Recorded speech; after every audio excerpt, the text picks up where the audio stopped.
Happy Mahashivratri সকলকে জানাই।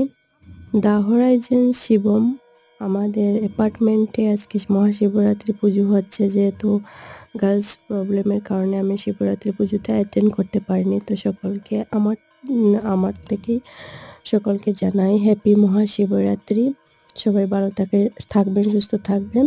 আর আমার ভিডিওটি ভালো লাগলে অবশ্যই লাইক করবেন, কমেন্ট করবেন। Thank you so much.